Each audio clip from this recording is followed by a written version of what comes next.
1857 का जो युद्ध हुआ था, तो उसमें बहुत कम लोग ये बहादुर शाह जफर नाना साहब, बहुत कम लोग जानते हैं कि ये युद्ध एक्चुअली 2 बार हुआ था। तो पहली बार जो युद्ध हुआ था उसमें हम जीत गए थे और भारतवर्ष अंग्रेज विहीन हो गया था। तो उसमें क्या हुआ था कि रानी लक्ष्मीबाई, बेगम हजरत, ये लोग मेन कैरेक्टर्स थे। तो उसमें क्या हुआ था कि यहाँ से अंग्रेज साधु के वेश में भागे, जो बचे खुचे थे। तो वहाँ उन्होंने एक ब्रेनस्टॉर्मिंग किया कि आखिर ये युद्ध हम दोबारा कैसे जीत सकते हैं। तो उनका जो असेसमेंट था कि उन्हें 1 लाख यूरोपियन सोल्जर्स चाहिए और भारत में कई राजा रजवाड़े ऐसे थे जो उनका साथ देना चाह रहे थे अपनी वजह से। तो उन्होंने कुल मिला के 4.5 लाख का वापस सेना खड़ा किया और दोबारा लड़े और फिर युद्ध जीत गए। ये कहानी था और इसका उन्होंने व्यापक रिसर्च किया कि मतलब कि ये लोग युद्ध जीते कैसे। तो इसमें ये पता, हालांकि बहुत लंबी कहानी है, लंबा हो जाएगा।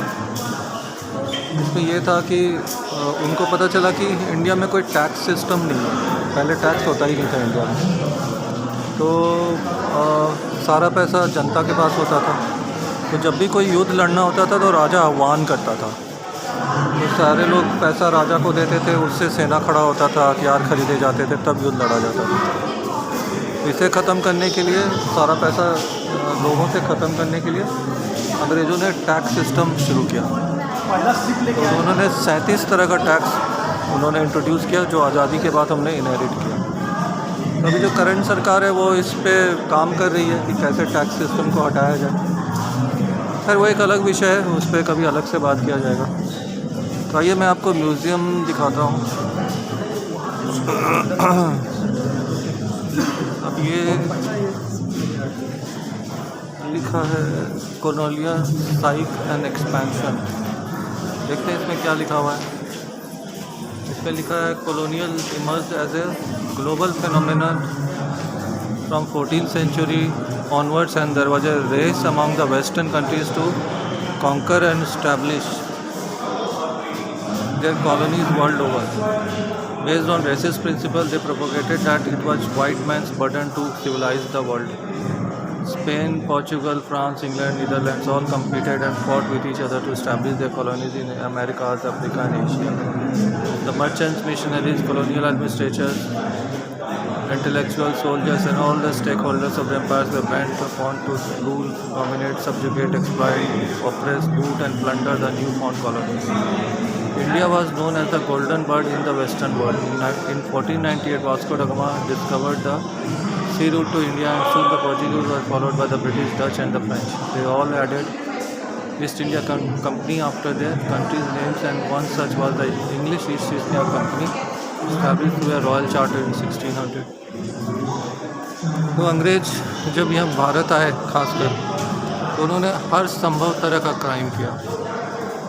उसको लोगों को लूटना, यहाँ का पैसा लूटना, यहाँ पे साइकोलॉजिकली लूटना, मतलब socio economic, political, cultural, legal, कोई भी तरीका उन्होंने नहीं छोड़ा। Lotus and peeling bark off trees, roti, chapati, ये बोला क्या, they beg for trading right. अब देखिए उस समय तो वो भीख मांग रहे थे, अब बाद में धीरे धीरे वो हम ही पे चढ़ गए। Resistance to expansion. तो ऐसा नहीं है, जब अंग्रेज भारत के कई हिस्सों में शासन कर रहे थे तो उसमें लगातार रिवोल्ट्स होते रहते थे। ठीक है,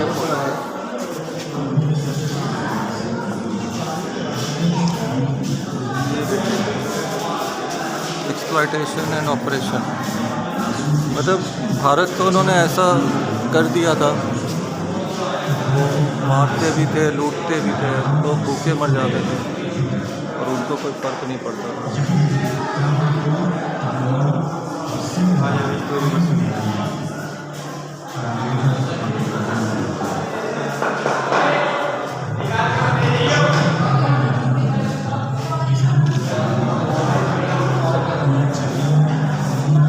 यहाँ पे इन्होंने एक ऑडियो विजुअल फिल्म बनाया है।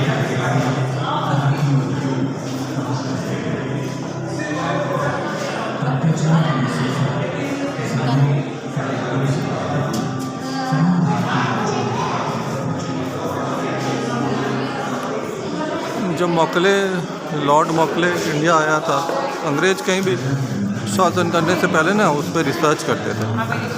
लॉर्ड मॉकले जब इंडिया आया था तो वो 17 साल तक इंडिया घूमता रहा।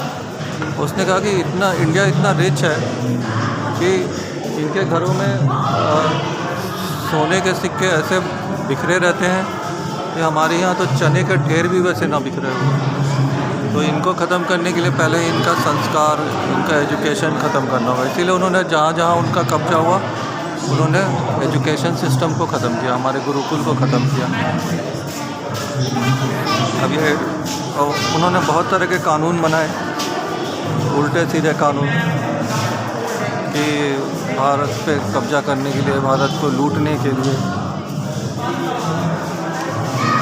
आज जो इवन जो बलात्कार का, रेप का जो कानून है, जिसमें विक्टिम को प्रूव करना पड़ता है कि उसके साथ रेप हुआ है, ये भी अंग्रेज़ों का बनाया हुआ है। इससे फ़ायदा उठाने के लिए, जिसे बहुत ज़रूरी है चेंज करना। अब ये उस समय के विपन्स हैं, वो एंड एरो। लेटर टू बादशाह Zafar from Lord Colin about ban on the cow sacrifice.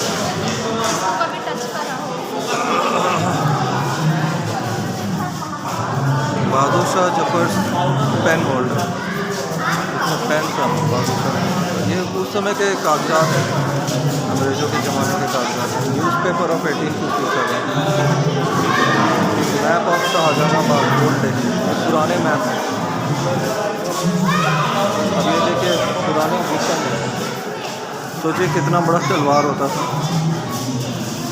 अलग अलग तरह के तलवार होते थे। अब ये सीक्रेट मैसेजेस भेजे जाते थे रोटी में, ट्रीज में। ये 1857 की बात है, सीक्रेट लेटर्स भेजे जाते थे। आइए देखते हैं, अब आइए आगे बढ़ते हैं। ये देखिए ये सारा ना बैरक्स है, ये अंग्रेज़ों द्वारा बनाया हुआ बैरक्स है। इसमें देखिए लकड़ी अभी भी है, तो ये ख़राब नहीं हुआ है।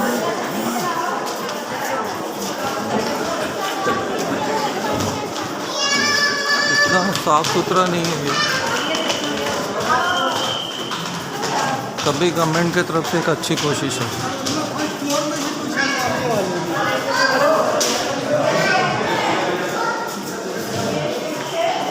ये देखिए centres of revolt in Meerut में बहुत ज़बरदस्त रिवोल्ट हुआ था, डिसआर्मामेंट।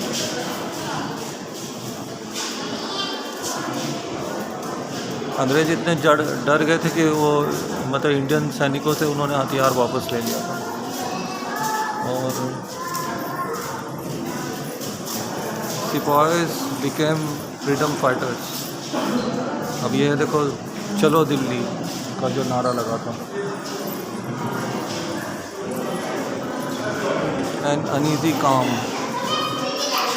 ये क्या है, चलो देखते हैं, इसको पढ़ते हैं।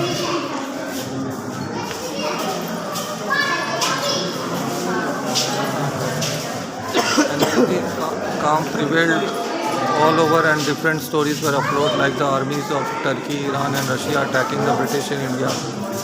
Another was that 1857 completes 100 years of British rule in India, and hence that would be the end.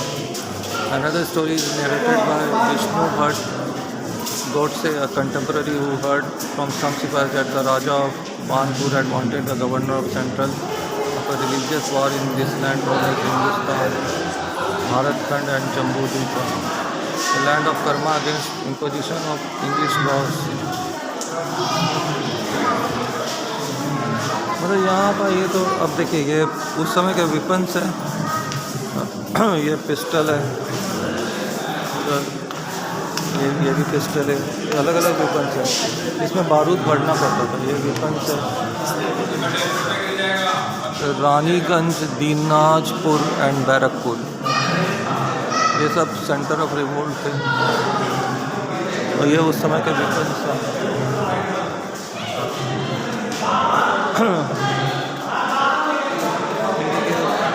Meerut का ये दिखा रहा है जो 1857 का जो रिवोल्ट हुआ था ना, उसमें मतलब भारतीय बहुत गुस्से में थे। तो जिस क्रुएल्टी के साथ अंग्रेज़ों ने हमारा एक्सप्लॉयटेशन किया था, तो उसी क्रुएल्टी के साथ उन्होंने अंग्रेज़ों को मारा था। मतलब कई जगह में उनकी महिलाओं बच्चों को भी मारा था। तो पूरा गुस्सा उन्होंने निकाला था। तो आइए ऊपर के हिस्से में चलते हैं।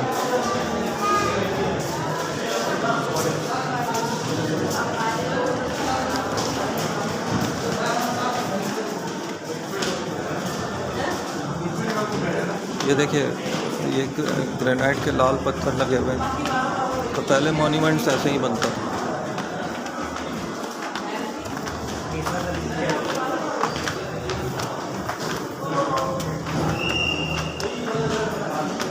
अब देखिए ये वुडन फ्लोरिंग है ना, पहले वुडन फ्लोरिंग बनता था, अब ये धीरे धीरे ख़राब भी हो रहा है। वुडन फ्लोरिंग कितना चलेगा, कंक्रीट के आगे वो कुछ भी नहीं। तो जहाँ ये ख़राब हो जाता है फिर उसको ये लोग रिप्लेस करके पत्थर का लगा देते हैं। अब ये लखनऊ का है, रोहिलखंड कुमाऊं।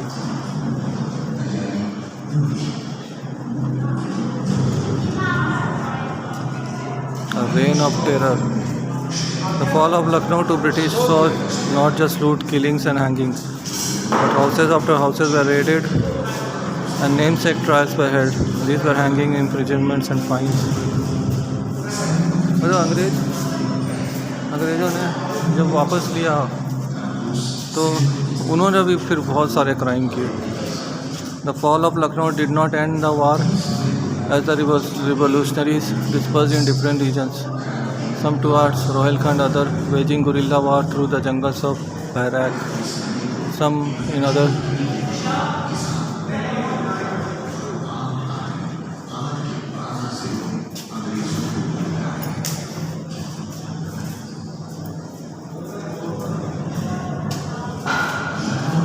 यहाँ लगता है अभी खाली है जगह, कुछ बनेगा यहाँ। अब ये देखिए the last battle of Lucknow.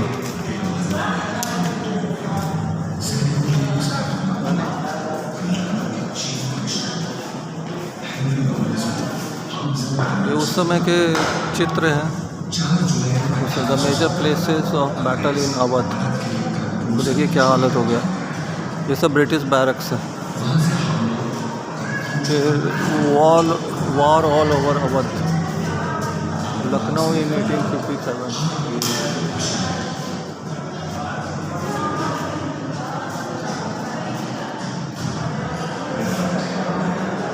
On July 4, 1857, Mirza Ramjan Ali Khan alias Mirza Birjis Qadar was crowned as the Nawab under the Badshah of Delhi.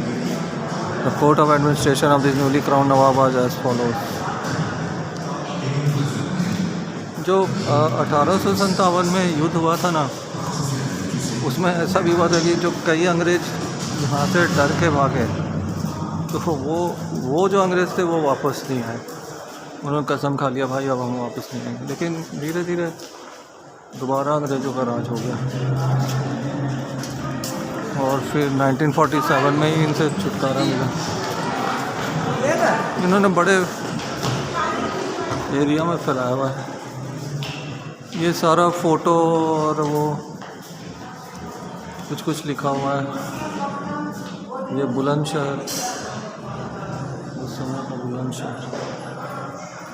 The mahant of Gurra Kalesur temple with 150 sipahis and matchlock men from villages joined the war in Etawah and guarded the ghats. The British lost heavily in the battle of Harchandpur in Etawah. ये उस समय के युद्ध के बारे में कुछ लिखा हुआ है।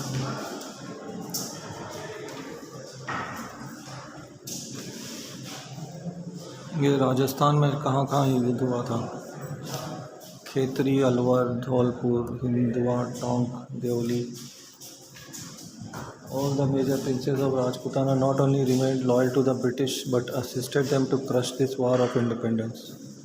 However, at many places the armies of these princes and many small jagirdars supported the freedom fighters.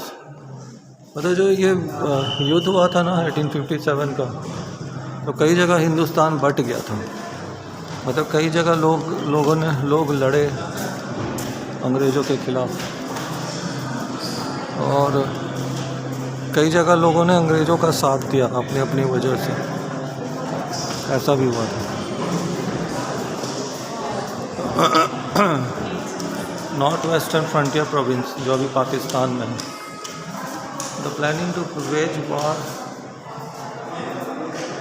against the British had been on for a long time among the Indian soldiers. Letters were being exchanged. A Brahmin and a Fakir had been arrested by the British for carrying secret letters.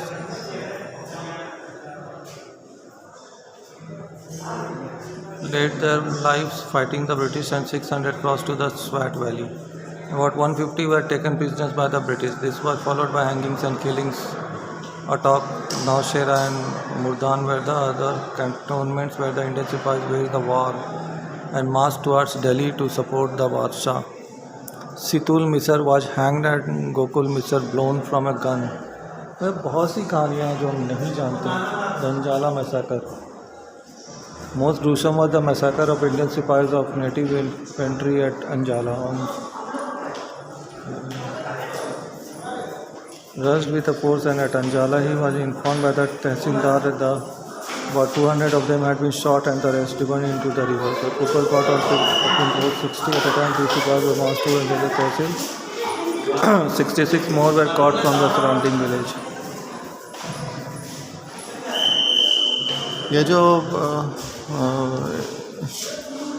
Indian सिपाहीज थे जो mutiny कर रहे थे एक तरह से, तो जो पकड़े गए उनको तोप से बांध के उन्होंने उड़ा दिया।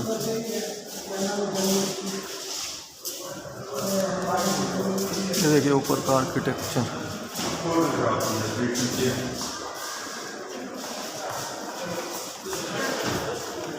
अब ये देखते हैं लास्ट कमरा है इसका। इतना बड़ा है कि घूमते घूमते मैं थक गया हूँ। बैटल्स ऑफ दिल्ली, देखिए रेड फोर्ट पे लड़ाई हो रहा है।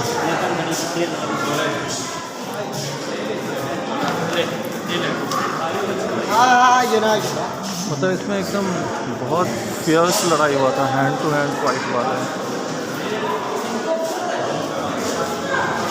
Traitors of Delhi, traitors of Delhi में क्या है? In Delhi traitors like Gauri Shankar, Turab Ali, Jiwan Lal and few others were station who spied for British. Through a chain of messenger, day-to-day information about Delhi was sent to the British in greed of money. The British used this information to plan the final assault on Delhi besides the day-to-day battles.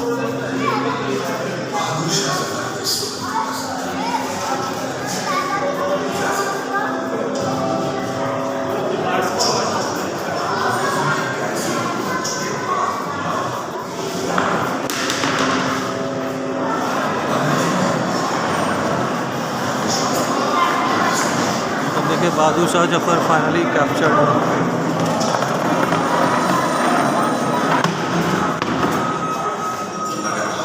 और शहजादों को मार दिया गया।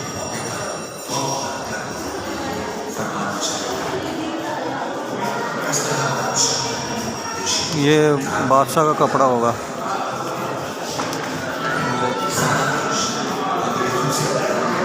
ये देखिए gown of Bahadur Shah Zafar, जो golden होगा। Trials, execution and expire.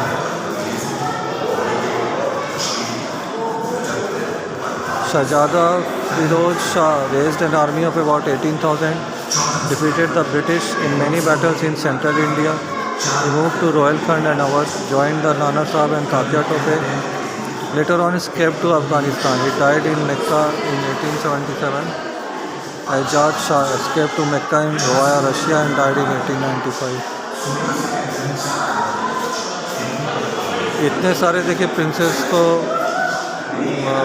को ब्रिटिशर्स ने मार दिया। कई भाग भी गए, मतलब अफगानिस्तान वगैरह भाग गए।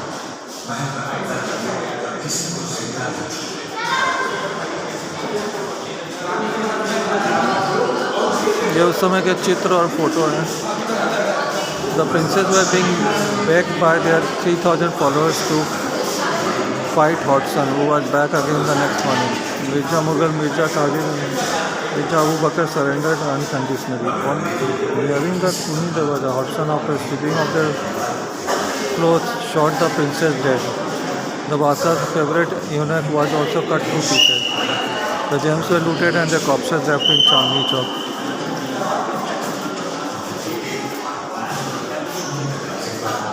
मतलब कुल मिला के है कि 1857 के दौरान और 1857 के युद्ध के बाद ब्रिटिशर्स ने काफ़ी एट्रोसिटीज़ किए थे। ये सब जान के बड़ा दुख होता है ऐसे देखा जाए। देखते हैं ये क्या है, तोप के गोले लग रहे हैं। ये देखिए, cannon balls found near Kashmiri gate. इसके अंदर बारूद भरा होता था।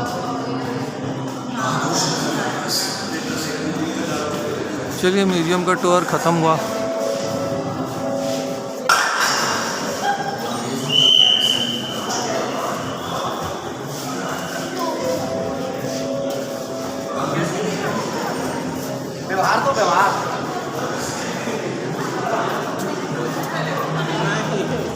तो दोस्तों, आशा है आपको ये वीडियो पसंद आया होगा।